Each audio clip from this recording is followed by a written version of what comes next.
मथुरा नगरी फलती फूलती है। इसकी नदी के किनारे कंस के गश्ती सैनिकों की चौकसी में जीवन से भरपूर है। भय की भावना व्यस्त सड़कों में व्याप्त है, क्योंकि नागरिक डर की छाया में अपनी दैनिक दिनचर्या करते हैं। यमुना सुंदरता और बेचैनी दोनों को दर्शाती है। शहर के जीवंत जीवन और छिपे हुए निराशा की मूक गवाह। कंस अपने सिंहासन पर बैठा है, उसकी निगाह दरबारियों पर घूम रही है। डर शानदार महल में व्याप्त है। कांसा की आवाज गूंजती है, हवा अनकहे डर से कांपती है। शानदार हॉल में कमान का एक गड़गड़ाहट। उसके दरबारी उसकी क्रूर निगाहों के नीचे सिकुड़ जाते हैं। हर इशारा पूर्ण शक्ति और नियंत्रण का प्रदर्शन है। गोकुल गांव शांत सद्भाव में जागता है। चरवाहे घास के मैदानों में चरते हैं, जबकि ग्रामीण दूध और दही तैयार करते हैं। प्रसन्न ग्रामीण सुबह की प्रार्थना करते हैं। उनकी भक्ति हवा को शांति और कृतज्ञता से भर देती है। गोकुल के दूध और दही से लदे हुए गाड़ियां मथुरा की ओर जाती हैं, रास्ते पर धूल उड़ाती हैं। कंस के सैनिक नंद के घर के सामने मंडरा रहे हैं। उनकी उपस्थिति गोकुल गांव पर छाया डाल रही है। अरे गोपाला, आज महल को और दूध और दही चाहिए। एक सैनिक की मांग खतरे से भरी हुई गूंजती है। सुबह की धूप में सैनिकों का सामना करते हुए ग्रामीणों को डर लगता है। उनके चेहरे निराशा से भरे हुए हैं। नंद के घर के अंदर गोपियां चुपचाप घड़े भरती हैं। उनकी हरकतें इस ज्ञान से भरी हुई हैं कि प्रतिरोध व्यर्थ है। उनके चेहरे गहरी निराशा से उकेरे गए, उनकी दुर्दशा के भार को दर्शाते हैं। एक गोपी फुसफुसाती है, उसकी आवाज निराशा से भरी है। भगवान जाने कब यह अन्याय खत्म होगा। गोकुल से गुजरते हुए सैनिक दूध और दही से लदे हुए गांव वाले चुपचाप भारी दिल से देख रहे हैं। गांव से एक साझा प्रार्थना उठती है, धर्म की विजय के लिए एक हताश गुहार जो बढ़ते अंधकार पर विजय प्राप्त करे। आंखें ऊपर की ओर मुड़ी एक बूढ़ी गोपी फुसफुसाती है, उसकी आवाज डर से कांप रही है। हे भगवान, हमारी रक्षा करो। मथुरा नगरी देवकी और वासुदेव की शादी का जश्न मनाते हुए जीवंत फूलों और टिमटिमाते दीपों से जगमगाती है। वासुदेव एक सजे हुए रथ में आते हैं। उनका चेहरा उत्सव के शोर के बीच शांत खुशी बिखेरता है।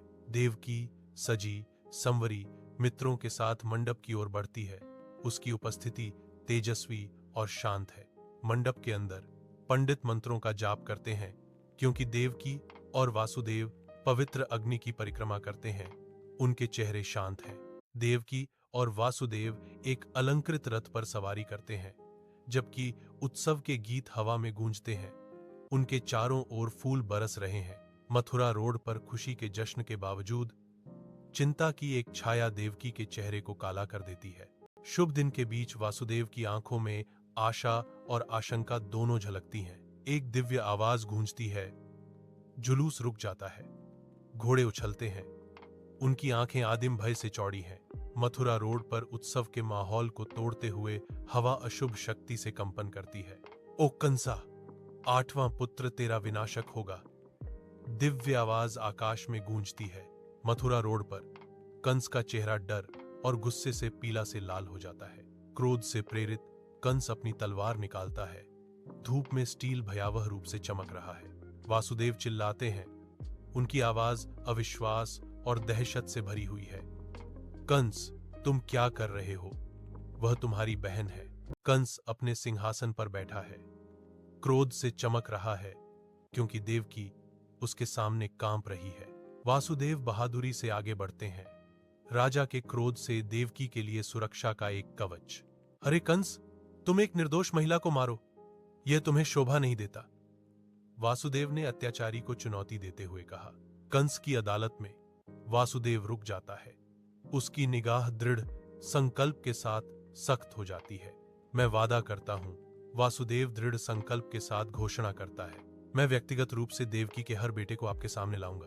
कंस अपनी तलवार नीचे करता है। उसका दिल इस कठोर जेल में ठंडा हो जाता है। देवकी और वासुदेव ने दुख भरी निगाहों से एक दूसरे को देखा, क्योंकि उनका भाग्य तय हो गया था। कंस ने ठंडे स्वर में घोषणा की, देवकी और वासुदेव को कारागार में डाल दो। धुंधले कारागार में देवकी और वासुदेव बैठे हैं। उनके चेहरे चिंता से भरे हुए हैं। जो टिमटिमाती मशाल की रोशनी से जगमगा रहे हैं। हमारा क्या होगा?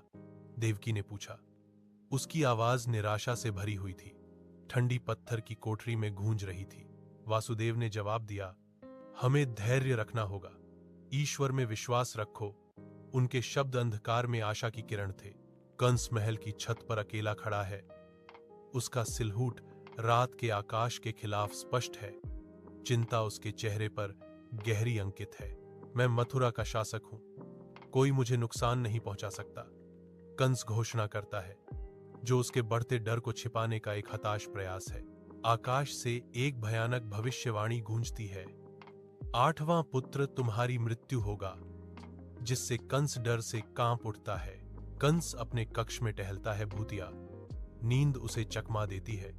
उसकी जगह उसके विनाश के दर्शन होते हैं। नहीं, मैं इसे होने नहीं दूंगा, कंस अपने मन में भविष्यवाणी से जूझते हुए चिल्लाया।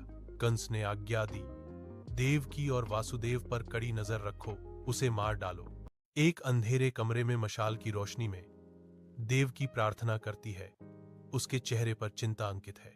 वासुदेव उसके बगल में बैठता है, उसका हाथ पकड़े हुए। उसकी आंखों में डर और शांति का मिश्रण है।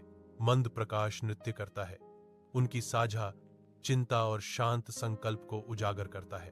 कंस अपने सैनिकों के साथ आता है, उसका चेहरा क्रोध और घृणा का मुखौटा है, क्योंकि वह देवकी और वासुदेव की ओर बढ़ता है। उसकी आंखें द्वेष से चमकती हैं, जो देवकी और वासुदेव पर टिकी हैं, क्योंकि वह आगे बढ़ता है। क्रोध का तूफान आ रहा है, मैं तुम दोनों को जीवित नहीं छोड़ूंगा, कंस घोषणा करता है। उसकी आवाज आसन्न तबाही का एक भयावह वादा है। मंद मशाल की रोशनी में देवकी और वासुदेव अकेले खड़े हैं। कारागार की छाया के बीच उनकी आंखों में आशा टिमटिमा रही है। देवकी की गुहार सन्नाटे में गूंजती है, हम कैसे बचेंगे? वासुदेव की आवाज, विश्वास की किरण, विश्वास रखो देवकी, भगवान हमारी रक्षा करेंगे, अंधकार हमेशा नहीं रहेगा।